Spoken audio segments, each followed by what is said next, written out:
January the 10th at 7 p.m. Madam Clerk, if you'd call the roll. Charlie Davidson. Here. George Glover. Here. Ben Salcetta. Here. Kyle Nordick. Here. Tom Jones. Here. George Capps. Present. Brandy Bailey. Here. Jim Schrader. Here. Mr. Mayor, you have a quorum.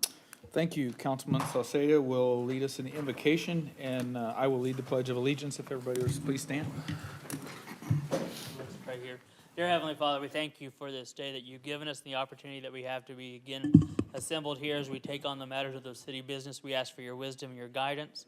We're thankful for another year, another opportunity here to make a difference in our community. We'd ask that you be with our law enforcement officers. As yesterday we recognized National Law Enforcement Day, I pray that you protect each one of them, their spouses, their families, keep them, give them peace and wisdom and protection. Be with our president, our governor, our leaders in Topeka, and Lord, those that serve overseas and at home, protecting us. Keep them safe. In Jesus' name we pray. Amen. Amen.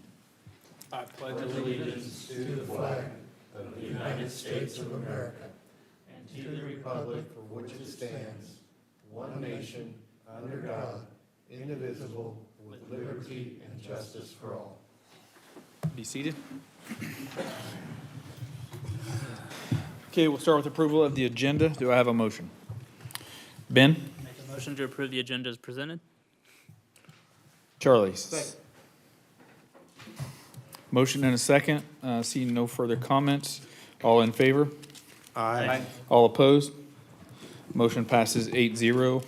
We'll move to awards and presentations. We have the Park City Pride Christmas Light Contest winners. If Jerry, you could come forward. Good evening, Mr. Mayor, City Council. Ladies and gentlemen, this year, Park City Community Pride, we had our Holiday Light Contest again. We call it the Light Fight. And I don't know if we've got any members, any winners here tonight or not. If you'd please come up here, I'll name Ernesto Salas.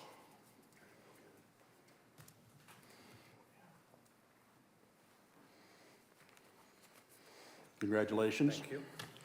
Mark Chabot. Guess he didn't make it tonight. Oh, there we are. Casey Bloom.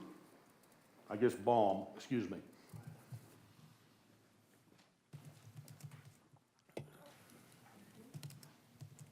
There you are, sir. Thank you. Terry Ford.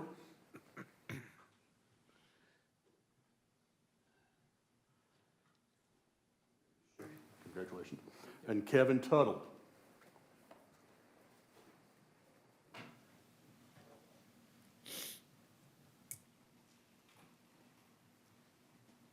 We want to thank everybody that participated. It lights our city up and makes it more beautiful. Thank Thank you you. very Jerry, I just had a question for you. Come on back up, we're gonna have a picture of you. Jerry, are those picked by ward, or how do you guys do that? We normally have the contest winners from last year.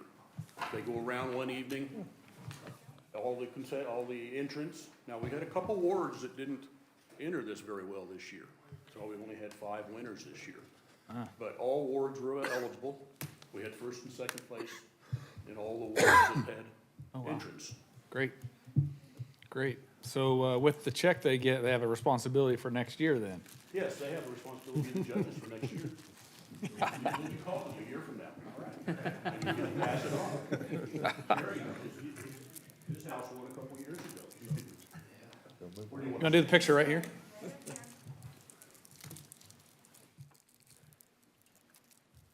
I'll stand by you. Sure.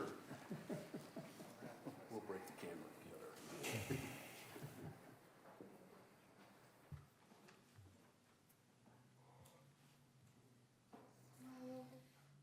No.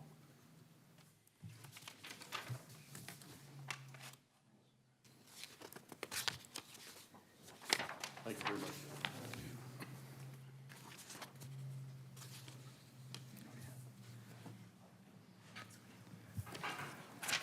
Saved your life.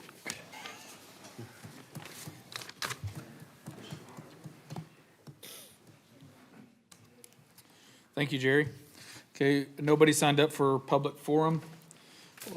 We do not have a staff report tonight from the city administrator. We'll move on to the consent agenda. Do I have a motion? Ben? Motion to approve the consent agenda as presented. Jim? Second that? Okay, we have a motion and a second. Seeing no further comments, all in favor? Aye. All opposed? Motion passes 8-0. Okay, item 6, approve a change order for Pearson Construction in the amount of $7,566. Sean? Did I miss something? Yeah? Sure, items 6 and 7 are part of consent. Oh, I'm sorry. We can approve it again if you'd like, sir. No, that's okay. Once is enough. We don't want to spend it twice. Okay, item 8, under new business, consider appointment of council representative of Ward 4 with a term expiring in 2025. With that said, I'll turn this over to Kyle. Thank you, Mr. Mayor. As such in life, all good things must come to an end. As I formalize my education and come to the completion of that, I was offered the city administrator position for the city of Sedgwick, which means that ethically, I do need to step down from the dais and enter into the other side of this city governance world. With that comes a grave responsibility, and I am happy to accept that responsibility. However, I am extremely sad that I do have to leave this city. This city is my home. I was born here, raised here, and have lived here for 31 years of my life. It was truly an honor to be elected by my constituents to come and serve on this council. In my short tenure here, I have made a great deal of friendships, have served next to a lot of good people and a lot of good people who have a lot of great heart for this city. The staff out there, I absolutely love you guys, and you know that. You guys are the greatest asset to this city, and without you guys, this city would not be what it is today.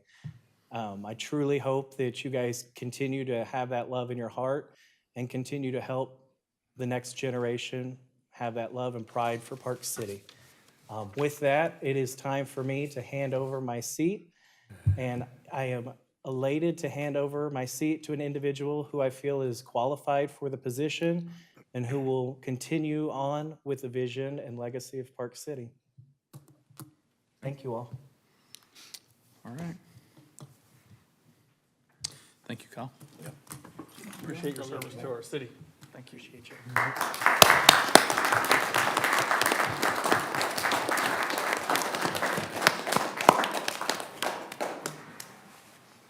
With that, thank you for your service from the years 22 and 2023. Feels like we just got started and it's already ending, but we wish you well in your future endeavors in Sedgwick, and I have no doubt you'll be a great asset to them. And we look forward to see you, instead of serving as a council member, you have to deal with council members now. So I wish you well on that, Kyle, and thank you for your service to our community. Thank you, Mayor. There we go. There's the picture. Thank you. Can we stop?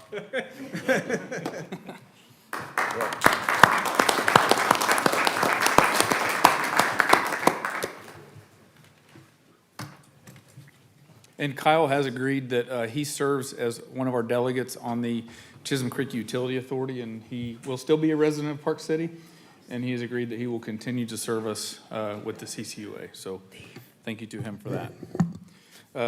With that departure, Arrest him, officer. I would invite Charles Schwenke will be the person who I intend to appoint for this position.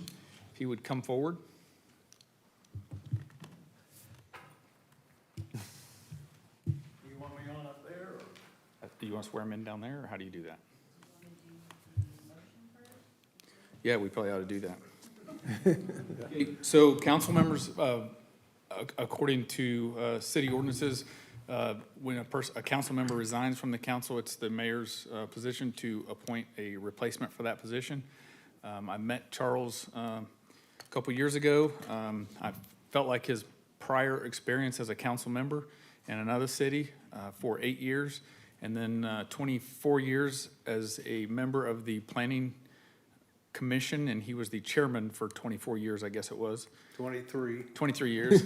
So last year, if you guys will remember, we actually appointed him to the planning and zoning for Park City. And he's enjoyed doing that and loves to be involved in the community. He's lived in Park City for 2 years, but is very engaged and loves being a part of what we're doing. So with that said, that he would be my appointment for the position for Ward 4. The position would end in December of 2025. I would entertain a motion or any discussion. Ben? Yeah, first off in this, I want to kind of circle through this. I want to say thank you, first off, to Councilmember Nordick for his service. Telling him I've learned a lot just in the short time we've had together, and I've enjoyed having him next to me there for this last time, for this last year. And so thank you for having the character, even though it's a tough decision to step aside. Thank you for everything you've done. Second off, and to the business at hand, I had the opportunity to sit down with Mr. Schwenke and talk with him, and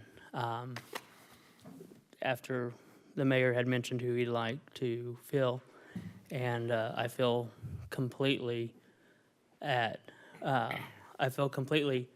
ease with the fact that Mr. Schwenke is going to do a phenomenal job for our city.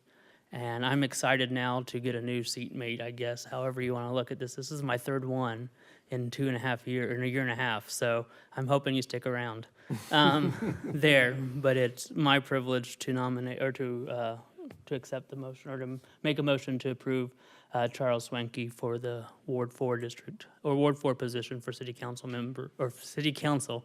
I don't have my phone working, so with a term expiring in December of 2025. Thank you, Ben. Tom? I would second that. Okay. Brandy? I just want to say, Kyle, I appreciate your service to the city. Thank you for all you've done. Yes.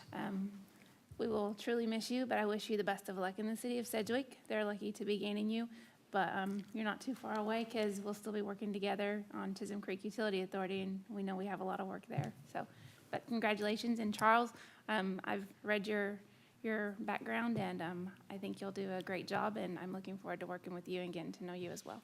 Thank you. Any further comments?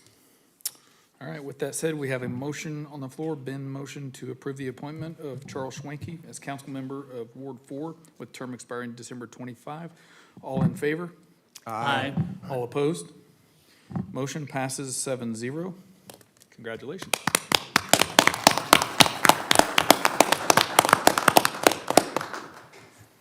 Got to swear you in, so raise your right hand and repeat after me.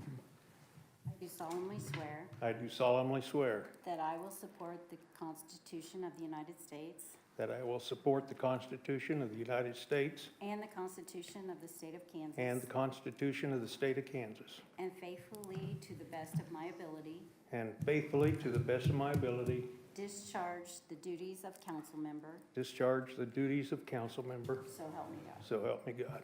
Congratulations. Thank you.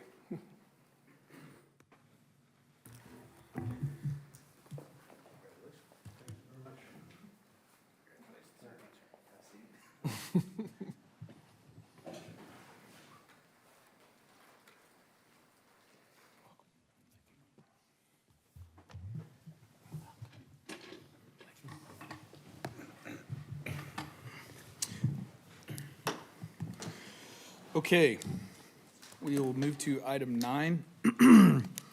And with that said, with the appointment of Charles to the city council, we now have a vacancy in planning and zoning for his seat. My intent, as many of you got in the packet, is to appoint Mr. John Oswald, who's been a longtime resident of Park City and served us on other boards, and he's very eager to join on. John, if you'd come forward.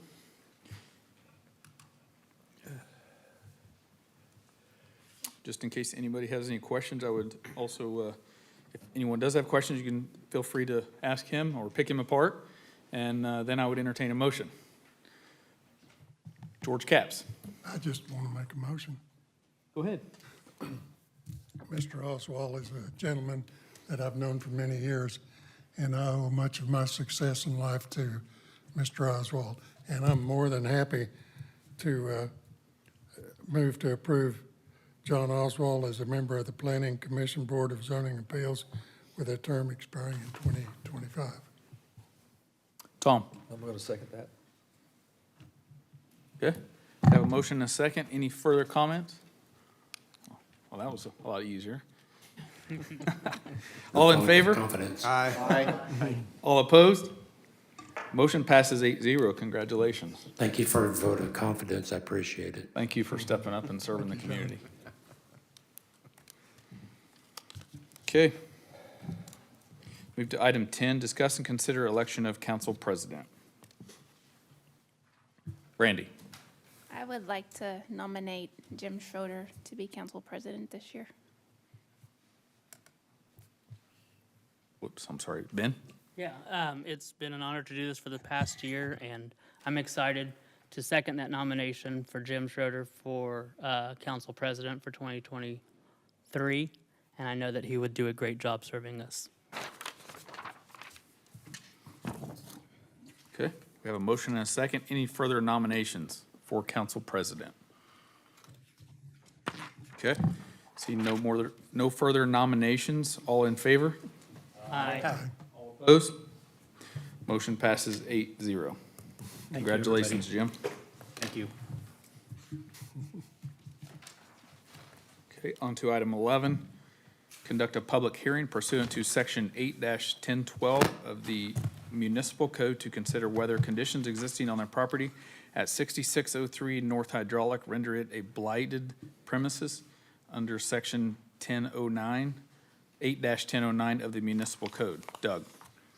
Mayor and council, this is the property that was otherwise known earlier in the fall of 2022 as Horrorwood. There was a failed attempt. There was a gentleman came and got a permit to have an event there, located material structures on the property, and then got into what appeared to have been a dispute with the property owner. And he was then unable to complete what he intended for this approximate month worth of a kind of a haunted house experience, a Halloween experience on the property at 6603 North Hydraulic. The property owner asked for a permit. It was denied by this body sometime in I think the early part of October. But the property owner went ahead and kind of engaged in what somewhat of was planned by the former applicant, and did so in a way that caused some violations of state law as far as transporting people from a neutral area onto the property. And since that time, since Halloween was over, there's really been little change to kind of the blighted appearance of that property, with structures, pallets. There's some vehicles located on the property. This is a violation of our Chapter 8 of our municipal code and constitutes blighted premises. In addition, the location of accessory structures on the property is a violation of our zoning ordinance. So under our municipal code, we have noticed this up for a public hearing in front of you. There was 30 days given of notice to the property owners. They failed to respond, and I'll let Jennifer get up and explain to you the current condition of the property, which I believe is essentially unchanged from what it was last year. At the end of the hearing, I don't know if the owners are going to appear or anybody on their behalf, then you can make a finding and determine that this is blighted, which then gives the city the right to go in and remove the elements that cause it to be blighted at a cost that then can be assessed against the property. Okay, thank you. Is there any questions from council? Jennifer? So I'm going to refer back to my notes.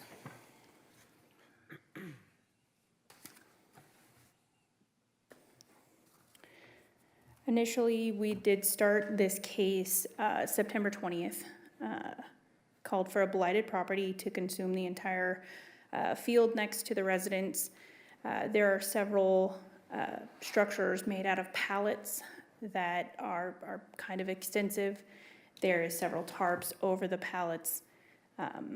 There is 2 school buses on the property. There is an empty semi-trailer on the property. There's numerous piles of wood stacked up. Even part of the old structure that they had torn down from the original Horrorwood attraction is all stacked up on the property, and it's causing areas for nuisance animals to live, come in right next to the park.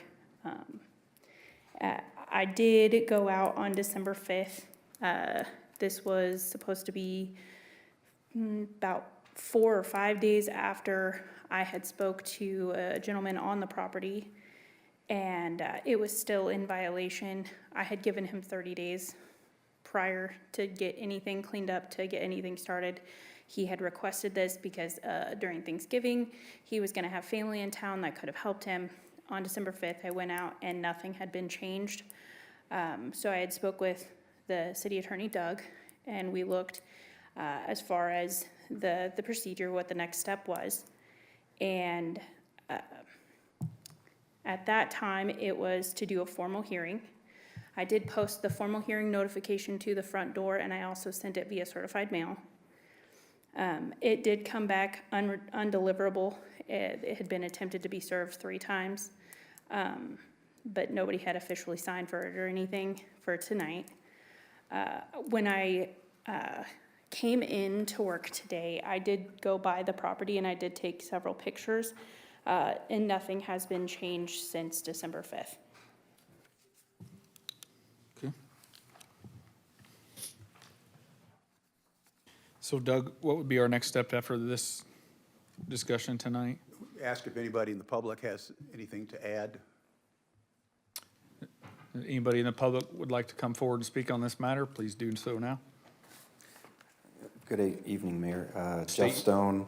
I was at the meeting where they were denied the permit for the haunted house, and I can tell you they did have it. A friend of mine's son worked the haunted house, so I'd be happy to give you that name and address after the meeting. Thank you.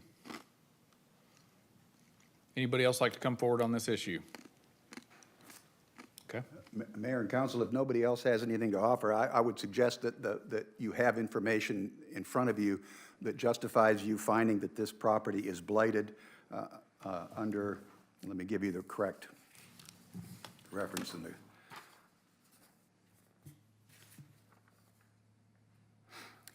under section 8-1009 of our municipal code. Once you have made that motion to find it blighted, I would also suggest that you direct city staff to immediately take steps to either with city forces or contracted from a third party to address the problems out there and get them abated. Okay. Ben? Yeah, Mr. Mayor, and I definitely agree there with what council's saying on this. This is a property within Ward 3, and something that most of us probably drive by pretty consistently. And I am a big proponent of individual property rights and the ability to do what you want to on your property, as long as it is not detrimental to public safety and public health. And what we're seeing here on this property qualifies for both. It is a public safety concern from what is able to be housed out there, what animals and creatures are able to live out there. And obviously that falls into the health aspect as well. And so based upon the recommendation from code enforcement and legal counsel, I'd make a motion that we find this as blighted property according to 8-001. 1009. 1009. I knew I was going to get those confused. And I would also instruct staff to remedy this either through our own means or to find a third independent counsel or independent group, to take care of the situation. Thank you, Ben. Charlie? I'll second that. Randy? Sorry, I missed you. Okay, Tom? Well, I've got a question. There was a gentleman that started this when he originally came for the permit, then it switched over to the second person that ended up with it. And he had some personal property on that he never got back. And has he been reached out to see if he wants any of it? I don't know I if don't that's know that that's appropriate something or that we not. want to involve ourselves in, whether it's Okay. his or, this is stuff that you can't prove. Pallets are not And identifiable. I'm talking about the trailer So I- stuff or I something. think we'll abate it. Okay. And if he's paying attention and he wants to have this delivered somewhere, maybe we can work something out. But I don't think it's, I don't think it's appropriate for us to determine between these two individuals who owns what junk out there. I don't disagree, but I'm saying there was somebody that had vested interest in it at one time, and I think he ought to be made aware of it. So if he wants to pick up any of it, he can.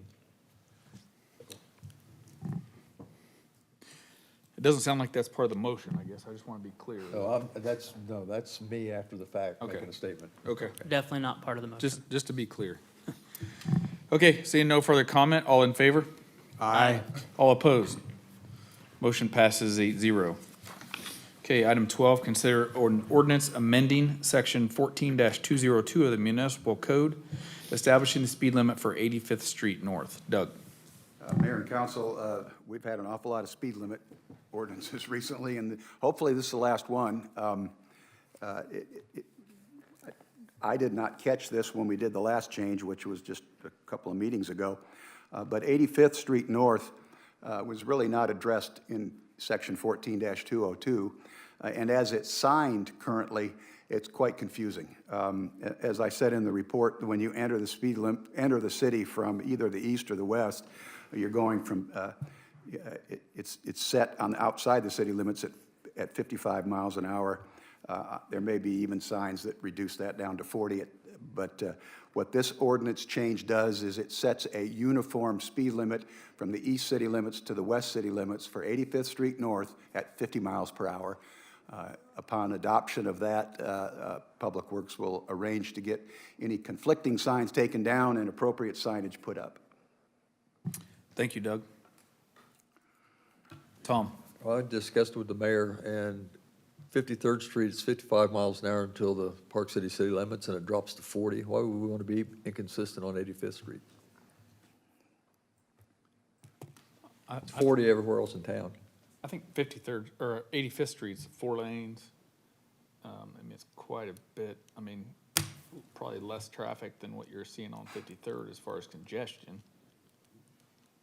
No. I mean, you have a school down at 53rd and Hydraulic, plus a lot of commercial stuff there right up to the road. So I mean, I'm not arguing either way, but There's no school there.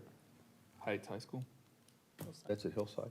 That's 55 over there. That's what I meant, Hillside. The speed limit's 55 over there. So I'm just saying it's 40 everywhere else in town. We reduced it several years ago because we dropped hydraulic from 45 to 40. I'd want to know why we want to be inconsistent, because that was part of the package that we lowered all the speed limits in the city.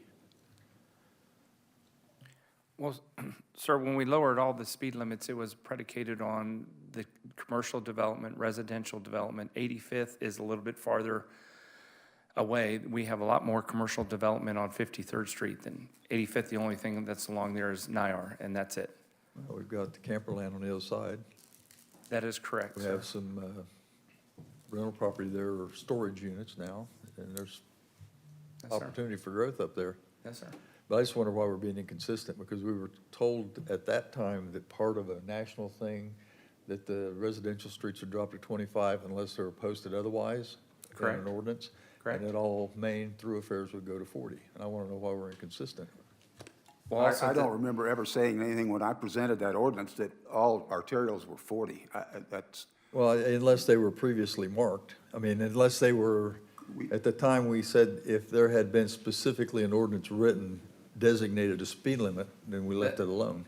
The last time that we had any question when it came to 85th Street, if we remember at the same time that we were addressing 77th, 85th did get addressed, and it went out the next day. Public Works dropped it all the way down to 40 miles an hour. Right. And all of a sudden, there was some concern expressed from the neighborhoods around there that that's way too low.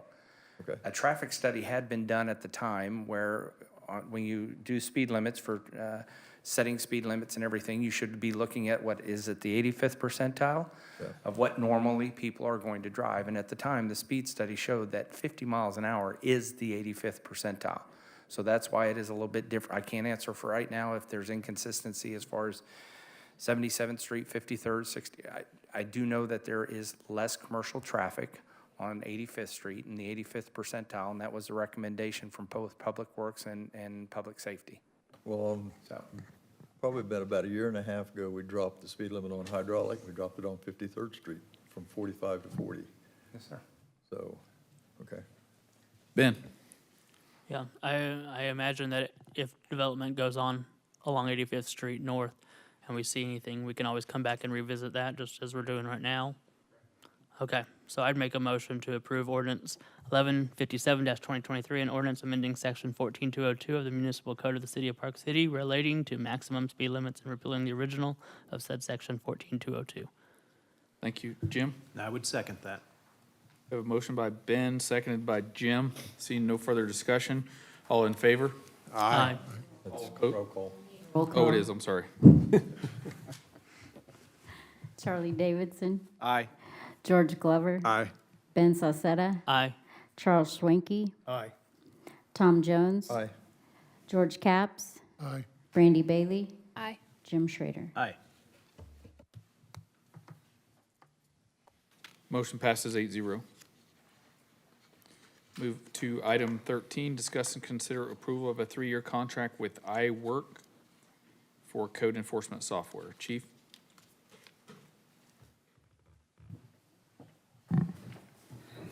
Mr. Mayor, council members, the code enforcement officers have been using several pieces of software to track and process cases and code violations.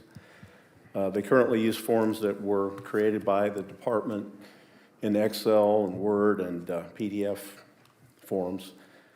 The current process, honestly, is cumbersome and it's not the most efficient. For the last few months, staff has been evaluating software from iWorks. And for the last couple of years, Public Works has been using this same package, the same software with a little different package, but it's from iWorks. And they've found that it's worked very well for them. iWorks software will track and schedule inspections, citations, warnings. It creates letters, notices of violations.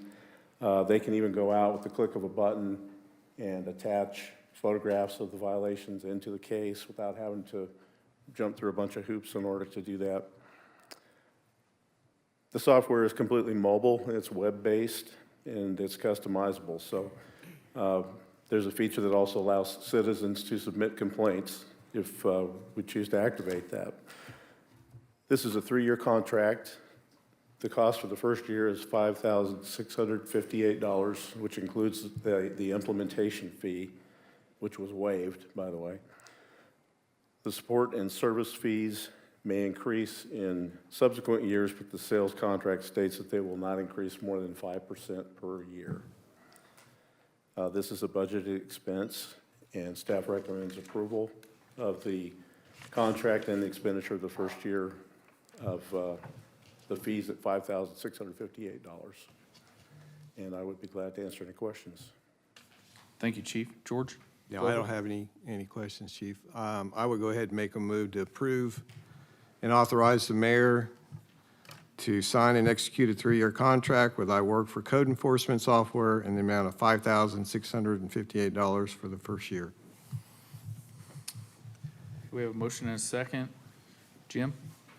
I'd second, for discussion if needed, but I don't have anything to add.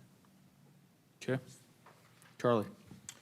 Just real quick, Chief, you said that you can activate a portion where the citizens can call in. Does that included in this price? Yes, it is. Okay, I was just Right. curious. Sometimes I there's think I wasn't additional- really clear on that, but it would be a matter of just whether the city chose to activate it, but it is included. Thank you. Okay, motion by George Glover, seconded by Jim Schroeder. Seeing no further discussion, all in favor? Aye. All opposed? Motion passes 8-0. Move to item 14, discuss and consider approving a change order number 2 with McCullough Excavation for construction related to Bar Estates and the 53rd Street lift station. Yes, Mayor, good evening. Back in September of 2021, council approved a contract with McCullough Excavation for construction of the 53rd Street lift station. At the same time that was occurring, Bar Estates was starting prep work on installing storm sewer and paving and discovered a buried electrical conduit that was creating a conflict. Attached is change order number 2 as requested by Bar Estates to lower the buried conduit approximately 3 feet. Bar Estates agreed to having the change order cost allocated to their project, and if council remembers, about a month and a half ago, they provided updated petitions to account for the additional work. It's outside my authority of $12,804, and so we're requesting council approve that change order number 2. Thank you. Brandy? I move to approve and authorize the mayor to sign change order number 2 in the amount of $12,804 to be paid out of the capital projects fund. Jim? I'd second. Okay, we have a motion by Brandy, seconded by Jim. Seeing no further discussion. All in favor? Aye. All opposed? Motion passes 8-0. Item 15, discuss and consider agreement with Trans-System Engineering for bridge inspections. Sean? Yes, sir. The city is required to get annual, or not annual, biannual inspections of all 7 of our bridges. Trans-System Engineering completed the last inspection in 2021. Attached is an updated scope of service where they will perform the National Bridge Inventory Field Inspection and Evaluation Services on the following 7 bridges listed. KDOT requires the field inspection and evaluation be completed and submitted by May of this year. The total cost of the service is $3,600. Thank you. I'd entertain a motion. Jim? I would move to approve and authorize the mayor to sign and execute a contract with Trans-System Engineering for bridge inspections in the amount of $3,600. Ben? Second. Okay. Have a motion and a second. Seeing no further discussion. All in favor? Aye. Opposed? Motion passes 8-0. Move to item 16, discuss and consider reinstating the new home buyers incentive program for 2023. Yes, sir. As council is probably well aware, the homebuyers incentive plan was suspended back in May of 2021 due to the strength of the economy at the time and then limited supply of housing options available. Since then, the economy has somewhat taken a turn for the worse and substantial increases in inflation and interest rates and negatively impacting the housing market here in Sedgwick County as well as Park City. Staff is recommending that the homebuyers incentive plan be reinstated for 2023 with the guidelines and requirements listed below, which are the exact same as they were back in 2021, as well as allocating $65,000 of the $125,000 budgeted for housing incentives under the general fund governing body. Those criteria or requirements would be that the applicant is a qualified homebuyer contracted with a licensed builder, realtor, and/or developer. Building permit is purchased or issued prior to December 31st of 2023. All construction performed by the contractor licensed by the city of Park City. Periodic inspections are performed as required by city code for the building permit. Construction is completed within 1 year of issuance of the building permit. A certificate of occupancy is issued by the building inspector. The builder and the developer will provide $3,000 worth of incentives applied to the reduction in either closing cost or some other amenity for the home, and that the applicant has a W-9 on file. And again, this is budgeted for 2023 under $125,000 for housing incentives under governing body. Thank you. Ben? Yeah, I'm in support of looking there through this. In staff taking the time to look through and analyze where things have been at, have there been any considerations to updating the requirements as far as, or what's expected? Or do you feel that maybe the market's changed in ways that we can be more creative in utilizing this? Anything along that line that we can maybe take a look at that might? I know that when we started considering making the recommendation to go back before council, we had taken a look at a couple other cities and how they do. Some of them seem to be a little bit more problematic for maintenance on an ongoing basis, like the city of Valley Center, they actually abate the taxes for the first 5 years, the city portion of the taxes. So that now you're required to maintain a tracking of each one of these homes that you're providing an incentive of, and then actually calculating how much is for the county, how much is for the fire district, as well as the city. In the end, the amount that they are abating is very similar to what we are requesting to do this. So it just made more sense to us. It's take care of it on the front end, make certain that the home builder is contributing as well. And we do have home builders in the city that may not believe in this program, and if they're not willing to commit the $3,000, then that's their prerogative, so, no, sir. Thank you. Tom? This is something I didn't want to see go away a couple years ago, but it did anyway. And at that time, we were basically funding this from hookup fees and stuff like that. Is that, we've got the funds already set aside, but will that be the way it works in the future? Yes, sir. Okay, so this is something we're collecting money and we're just turning it back around. I just want the public to know how we're doing this. Let me clarify that. When you say from hookup fees, Well, in permit fees is what we'd used in the initial funding. I of don't this. know how the program was originally presented to council. I do know that over the last 4 years that I've been here, each year the council has identified at least $100,000, and it's been up to $125,000 for the last 3 years in a row under governing body, housing incentives. And this takes care of all three of the programs that we have had in place: exterior grant, exterior paint, and home buyer incentive. Okay, well, in the beginning, it was funded based on permits, I believe. Yes, sir. And so And it that- may that's have, I changed. just, don't I'm know. Okay. unaware of that, But sir. we have the funds set aside and they haven't been spent, so we're gonna implement it and spend those dollars now. Yes, sir. Okay. I'd make a motion to approve reinstating the homeowners incentive program for 2023 and allocating $65,000 from the general fund governing body, housing incentives. Okay, we have a motion by Tom. Do I have a second? Ben? I I brought the list of new home permits for the last few years. And in 2022, we were at 22 permits that were issued. In 2021, we were 101. In 2020, we were at 49, which was the first year of COVID. And then pre-COVID, we were 67, then 83, and then it bumps down to in the 30s and 20s. So just for the sake of history and what it's looked like, and I know that, they've mentioned that some of the shortages or the houses, the change in the housing market was also predicated on the shortage of employees to build houses 8 to 10 and 12 months ago, that now there's not houses getting finished right now, so.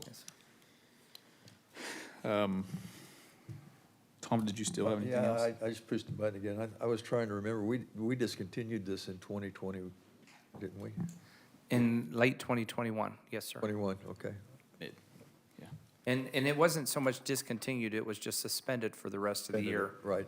So, again, in both the budgets, even for the 2022 budget, $125,000 of housing incentives was allowed, Okay. so. Okay. Okay, we have a motion by Tom, seconded by Ben. Seeing no further discussion, all in favor? Aye. All opposed? Motion passes 8-0. Item 17, discuss and consider approving the exterior grant program and the exterior paint program for 2023. Sean? For the past couple of years, council has approved the exterior grant program as well as exterior paint. Both of them have been received rather well within the community. Even when we did suspend the housing incentive in 2021, these two programs continued on. Staff is proposing both programs be continued for 2023 with the following specifications. First of all, under the exterior grant program, non-apartment residential, it applies to non-apartment residential properties. There needs to be a minimum of $2,500 investment by the property owner. The reimbursement amount is 20%, which means it's a minimum of $500 reimbursement with a maximum cap of $2,500 reimbursement. So if a homeowner is spending at least $12,500, they would max out. Eligible improvements include but are not limited to painting, siding, doors, windows replacement, masonry repair, awnings, building additions, landscaping, but it must be on the same property and lot as the residence, as well as new construction. But now that the housing incentive, new construction falls under that. Ineligible items include but are not limited to play sets, play equipment, swimming pools, spas, sump pump foundations repair, and lawn care or maintenance. Item number 6 is eligibility of improvements not listed are to be determined by the Planning Department Director. All improvements must conform to Park City codes. Property owners must be current on their property taxes. And then finally, the property program or the program property must be code compliant with the exception of the violation to be addressed by this grant program. Then for the exterior paint program, it's simply a program that provides up to $250 reimbursement for paint and associated supplies. And it applies to single-family residential properties. Multifamily duplexes and rental properties are currently not eligible. Property owners must be current on their property tax. And again, property owners must prepare the property prior to making the repairs such as scraping, cleaning, and preparing the exterior as needed. As far as the fiscal impact under the FY23 budget, the homeowner's incentive is again $125,000 under the governing body. Thank you, Sean. Ben? On this here, I thought we had the conversation a couple years ago to remove new construction on there for the reason that we had suspended the home buyer's incentive. And Yes, so we had sir. removed that as part of that. Yes, sir, that So- is correct. We did. So putting this back in there, is there a purpose to that? The only thing that I can imagine is that this was a Just holdover copy. from previous, but we can Okay. verify that the stipulations are in compliance with whatever council last directed. The other question I have, if leaving it in there, and this might be a question more for Doug, here is, leaving this in here, would this allow for someone to, in essence, double dip on a new project? If I get a new housing incentive, which I qualify for, and then under this one, I still qualify for this incentive here, what's legally there to keep me from getting both? I suggest we put a provision in there that you can't do that. Okay, so I want to make a motion just because I want to make sure we clarify this piece to it. Can we have a considerable discussion among the Yeah, council? if there's more, but I want to make sure that when we make a motion that we strike the new home purchase in there because to me, this seems like we could double dip. I think that's a good point. Thank you, Ben. Tom? When this was brought to council to start with, it was basically for working in some of the poorer areas to paint houses. Correct. And it exploded into doing other things. I would support the second half of this, but I'm not going to vote for the first half. So I just can't support the exterior $50,000 at the beginning of it. The exterior grant program, I'm struggling with giving somebody funding to go side their house or something like that, I guess. Okay. So was this, There didn't are we, other programs around that we could be using for that, SCED is one of them that we could be doing something with. okay, thank you, Tom. Yes. Sean? Sir, I appreciate your comments because if we go back and remember, one of the things that we did do on the exterior grant program is we wanted to make certain that it applied to the older homes. And so obviously there's something amiss. And so I would ask that council table the exterior grant program at this time so that if there is a motion that they approve the exterior paint, if that is the direction of the council. And I would prefer to bring back the exterior grant program at the next meeting. As to your question as far as double dipping, so to speak, each one of the application does sit there and say incentive programs that the homebuyer incentive plan, the exterior grant program, the exterior paint program are all limited to one per property, per owner, per year. So that way that prevents that, but still, there's other stipulations that I should have caught, and that's on me, should have caught on the exterior grant program, so. Thank you. I guess I would say this, is there any council members that have any other recommendations or suggestions or anything you'd like Sean to add to this or take away from this when he brings it back to the council? With that said, Tom? I was gonna say, you grabbed the last half of what I couldn't get together, and I remember us going through that, and we identified some things, and we went back and tweaked it, and, it was more palatable. This is just wide open right here. I just couldn't support it. Yes, sir. Okay. Kyle, Charles. You're still written as Kyle on here. I would like to hear more, since I wasn't here, I'd like to hear more about the success that you had with the exterior grant program. Yes, sir. Especially working on fixing up older homes. Yes, sir.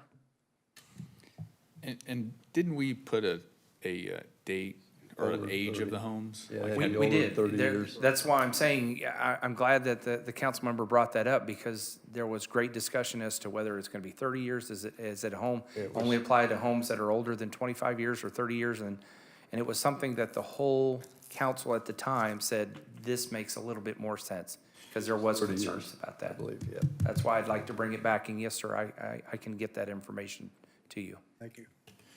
And the thing that I wanted to bring is, I feel like, and I'm not sure if it fell into this, because it said included but not limited to certain projects, but I'm just wondering over in the area of like East Parkview, West Parkview, the areas the streets are more narrow, and a lot of people park in the street because they have no driveway or their driveways are in such bad shape that they can't park there. So I'm just wondering if we could include something like that, would be like a driveway rehabilitation thing that would allow, I feel like there's a public safety aspect to that, getting street vehicles out of the street for not just fire apparatus, but also passing cars that are going through and a lot of foot traffic. So if we could also add that to it, I would entertain a motion to table. Ben? Yeah, so I would actually make a motion to approve the 2023 exterior paint program in the amount of $10,000 to be paid out of the general fund governing body department, and to table the exterior grant program until the next meeting. Thank you. Is next meeting okay? That's perfect. Okay. Okay. Tom? I will second that. Seeing no further discussion? All in favor? Aye. All opposed? Motion passes 8-0. All right, moving to item 18, discuss and consider resolution for a public hearing for the establishment of a Star Bond District. Sean? Yes, sir. As council was briefed earlier tonight at our special meeting, Chapter 12, Article 17 of the Kansas statutes outlines the procedures for establishing a Star Bond Project District. The city is required to adopt a resolution with the following information. 1, the fixed hour, date, and place of such hearing. 2, describe the proposed boundaries of the Star Bond Project District. 3, describe the Star Bond Project District plan. 4, state that a description and map of the proposed Star Bond Project District are available for inspection at a time and place designated. 5, provide a description of all state, federal, and local tax incentives that apply or are anticipated to apply within the Star Bond District. And 6, state that the governing body will consider findings necessary for the establishment of a Star Bond District. At this time, there is no physical impact to the council, and staff recommends approval of the attached resolution. Thank you. Ben? Yeah, I appreciate the information that we heard earlier this afternoon, evening, from the group that is working on this Star Bond District, as well as council representing them. It's good to see this property have some forward movement. It's been stalled for over a decade, and that's caused, obviously, consternation over the years to the city in terms of tax revenue and such. So I am excited about where this is headed, and excited to support this group however we can. So I'd like to make a motion to approve Resolution 1143-2023, a resolution of the City of Park City, Kansas, stating that the city is considering the establishment of a Star Bond Project District with an eligible area of the city and providing for notice of a public hearing to consider such establishment under the authority of the Star Bond Act. Thank you. Jim? I would second that. Okay. Tom? I didn't have anything. I was gonna second it. Any further discussion on this item? Okay. All in favor? Aye. All opposed? Motion passes 8-0.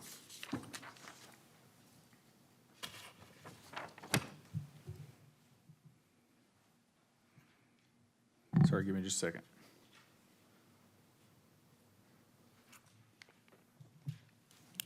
All right. Okay, now we will recess and call a meeting to order as the Land Bank. Give them just a minute. Thank you.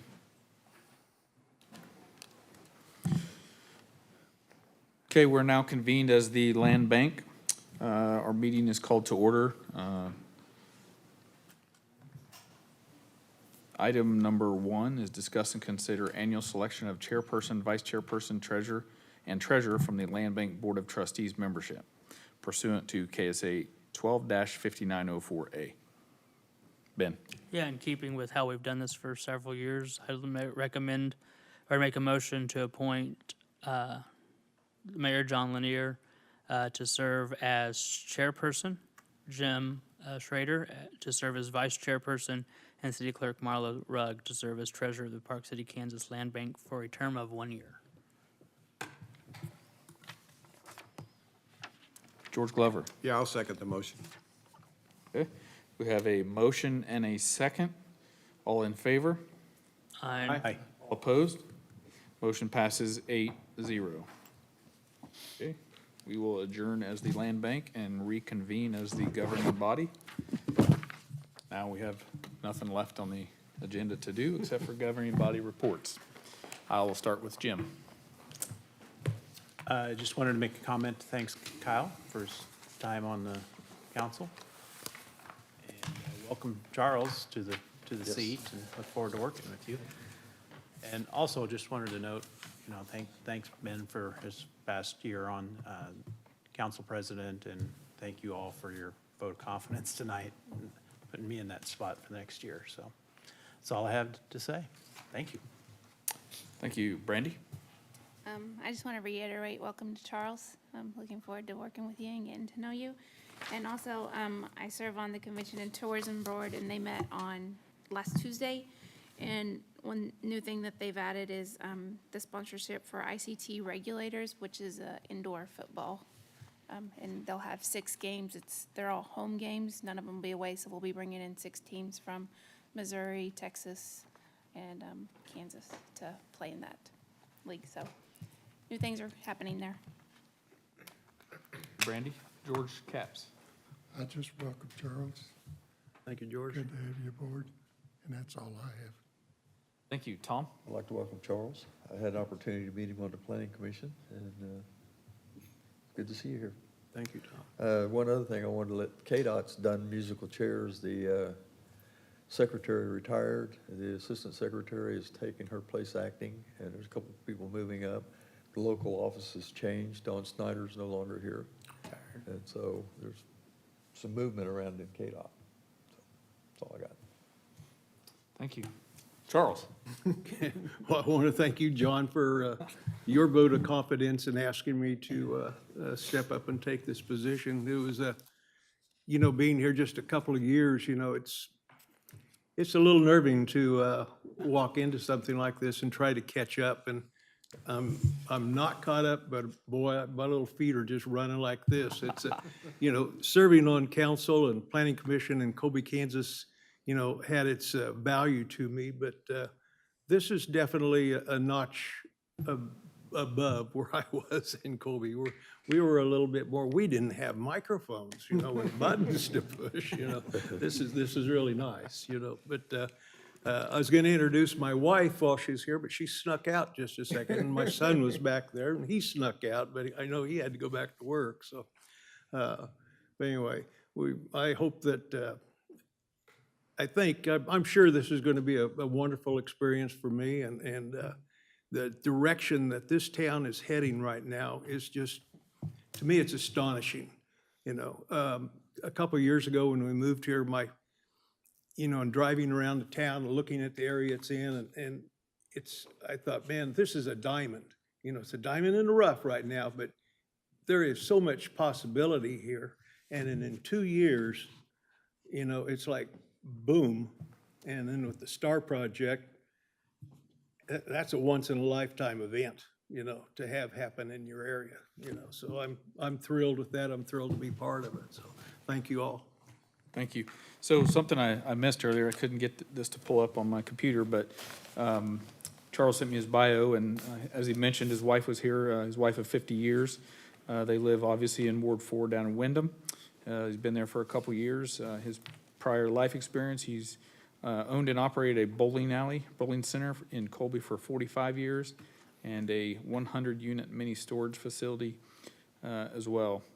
He was president of the Kansas Bowling Proprietors for a couple years. And as we mentioned, he was a city council member there in Colby for 8 years. And then, as I also mentioned, he was on the planning commission. He was the chair for 23 years and on the commission for 24. Moved here after retiring to be closer to his grandkids and kids too.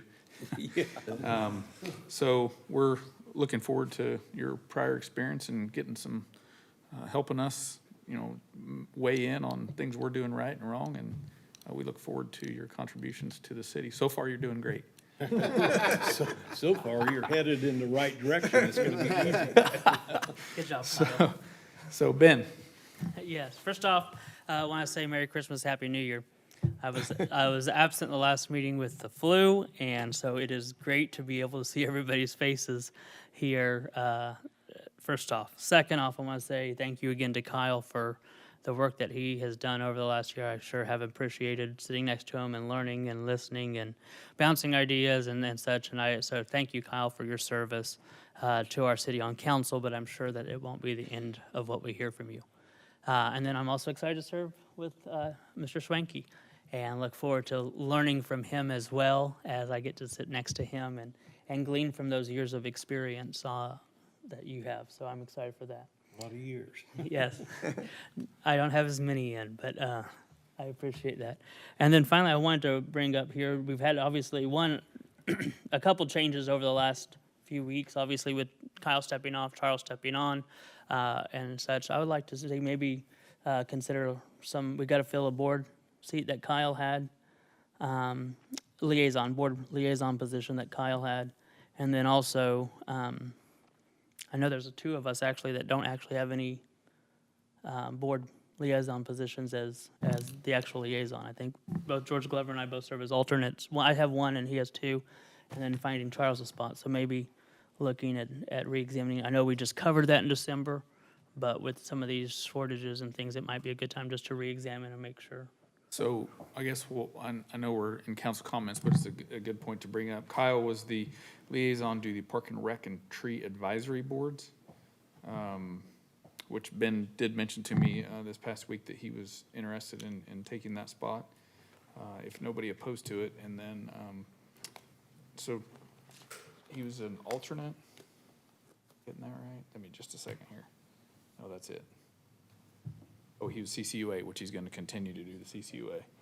So, and then Charles wouldn't have anything to fill as a liaison or anything like that too. And so if there's anything else, obviously his prior expertise and expertness is planning and zoning. So if there's something like that, I guess we have Tom's the liaison to that and Jim is the alternate to it. So anyway, so. I guess we want to put that on, let's put that on the next agenda to discuss those positions, the liaison positions from Councilman Nordick. Thank you. George? Yeah, I'd like to thank Kyle for his time here on the council, and also welcome Charles to the council with his experience. It's good to have that. Also, the Christmas tree light winners, I appreciate that. I had a chance to go around it. The city really looks nice with the lights during that time, and I think it kind of puts us in the spirit as well. Also, the progression of the 61st and Broadway roundabout, that's coming along pretty nice. I don't know if anybody has had a chance to go to our new store in Park City, Discount Ben's. Just a shout out, the old Leakers. It's the old Atwoods building next to Leakers. If you get a chance, you can catch them on Facebook. Thank you. Charlie? I'm glad to have another Charlie on the council. So appreciate Charles and your willingness to step up and help lead. And appreciate Kyle and his service to the city and the things that he did. That's all I got. We have 2 Charlies and 2 Georges now. So I don't have anything. I already said everything I was going to say with the home buyer stuff. So with that said, I would entertain a non-debatable motion to adjourn. Ben? Jim? Okay, we have a motion to adjourn by Ben, seconded by Jim. All in favor? Aye. All opposed? We're adjourned.